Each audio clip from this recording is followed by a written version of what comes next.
Pwede nga kayang i-add ang GCash Mastercard or GCash Visa Card para sa Google Wallet or Google Pay? Tara, pag-usapan natin. By the way, kung first time mo sa channel natin at gusto mo pa ng mga online tutorial videos katulad nito, please click the subscribe button. Ayon mismo sa Google, pwede dapat ang GCash pero yung Master Debit Cards ang i-enroll para sa Google Pay or Google Wallet. Sa ngayon kasi, ang ini-issue na lang talaga ay yung Visa Card. Pero sa mga dati ng user ng GCash na nakapag-avail ng Mastercard, sinasabi dito na pwede siyang ma-enroll or supported siya. Yun nga lang nung tinry namin siya, sa ngayon nagkakaroon pa siya ng error na katulad nito. This card can't be set up to tap to pay. Also, nung tinry na rin namin yung Visa Card ng GCash, nagkakaroon din ng same na error. Yung Mastercard at yung Visa Card na GCash, na-enroll natin siya, na-save siya dito para magamit for other way of payment, particularly sa online payment. Yun nga lang para sa NFC payment, o yung paggamit mismo ng phone mo via Google Pay na app or Google Wallet na app para pambayad, ay hindi pa siya pwede sa ngayon. Dahil nga sa error na katulad nito.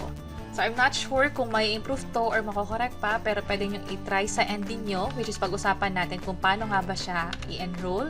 Unang-una, mag-download muna ng Google Wallet, and then mula dito, kapag na-open nyo na, pipili lang kayo ng kung ano bang Google account ang gagamitin ninyo. Afterwards, pwede na kayong mag-add sa wallet ng payment card. Pwede nyong i-tap itong payment card na to or yung plus na icon, and then piliin yung payment card. Pwede i-enter dito manually yung card number. Yun nga lang, biglang magka-pop up yung option ng pag-picture at pwede nyo itapat yung debit card niyo sa GCash. Ito yung Mastercard. And then, i-double check kung lahat ng card na to o yung card number na to ay nagmamatch doon sa actual na card number doon sa GCash Mastercard. I-double check din kung tama yung expiration date, i-enter ang security code, at the rest ng info dito katulad ng full name ninyo at yung address na din. Hindi lahat required. Ang required lang is yung street, yung city, at yung province. Processing card, ganito yung pwedeng maging error, pero may mga instance naman na naging successful. By the way, kahit hindi siya successful, masasave pa rin siya dito. Katulad ng second attempt natin, nasave pa rin siya. Pero ang pinaka-goal natin ay magkaroon talaga ng credit or debit card na may enroll dito para nga magamit as payment. Tinry natin yung Union Bank. Since sabi naman dito is eligible yung Union Bank, particularly yung mga Visa cards. Visa card yung ginamit ko. Nung in-enroll ko, nag-proceed sa terms and conditions. Yun nga lang, nagkakaroon ng extra step na katulad nito. Your bank needs to verify it's you. Hindi ko alam kung kaka-launch pa lang, that's why hindi pa parang polished yung process. Pero, by the time na tinatry nyo na to, sana wala ng additional step na katulad nito na kailangan pang tumawag para ma-enroll yung Union Bank. So, lastly, nag-try tayo ng GoTime Bank. Visa debit card din ito. In-enroll natin siya.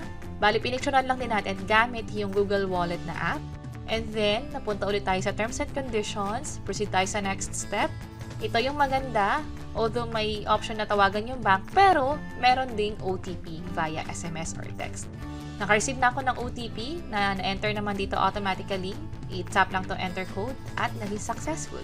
So, pwede ko na magamit yung GoTime na bank or debit card ko as payment through Google Pay or Google Wallet.